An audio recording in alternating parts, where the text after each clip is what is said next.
Update muna nga tayo sa mundo ng basketball sa Gilas, Pilipinas. Spotted nga sa Pilipinas ang mga players ng Guam kasama si Jericho Cruz at nanood sila ng laban ng PBA, samantalang ang Gilas, Pilipinas naman ay makakalaban sa isang tune-up game ang champion na Macau Blackbears. Ngunit bago nga tayo magpatuloy, pakipindot naman ang like, subscribe at ang notification bell para updated ka sa susunod kong i-upload.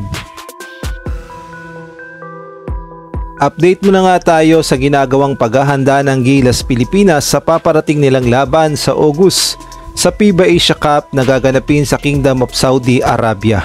At ayon nga sa latest report ay magkakaroon pala ng tune-up game ang Gilas, Pilipinas bandang 3rd week ng July at ang kanilang makakalaban ay na rin sa report ang champion na Macau Blackbears. At ayon nga yan sa naging report ni Sir Snow Badwa.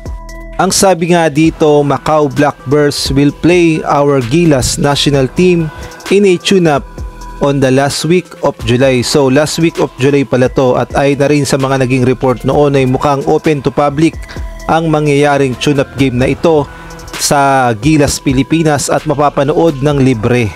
At masasabi nga nating hindi rin basta-basta itong Blackbears Macau dahil mapapalaban talaga ang Gilas, Pilipinas dito. At masasabi din nating maganda talagang pampakondisyon ito sa Gilas, Pilipinas bago nga sila lumipad papuntang Kingdom of Saudi Arabia.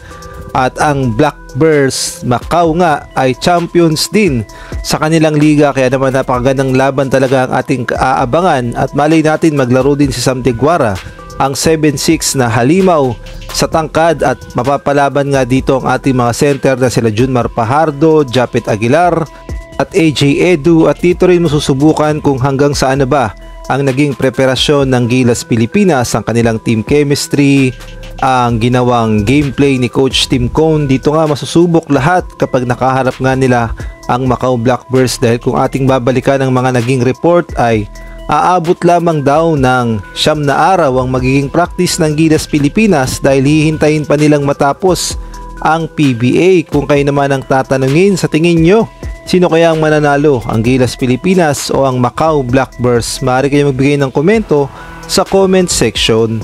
Samantalang sa ibang balita naman, ayon nga sa report ng Spin.ph, kasama nga ni Jericho Cruz ang kanyang teammates at ang mga batang players ng Guam Under 17 dito sa Pilipinas at nanood nga sila ng laban ng San Miguel Beermen kontra Converge.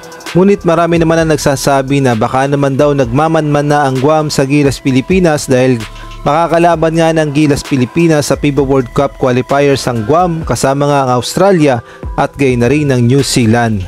Ngunit ayon nga sa report, kaya pala nasa Pilipinas ang Guam na teammate ni Jericho Cruz at gayon na rin ng Guam Under 17 ay magkakaroon pala sila ng tune-up game sa Batang Gilas, Pilipinas kasi pinaghahandaan daw nila ang FIBA Under 17 Oceania Championship na gaganapin sa December. Kaya naman ang Guam ay nasa Pilipinas upang makipag-tune up sa mga Batang Gilas Under 17.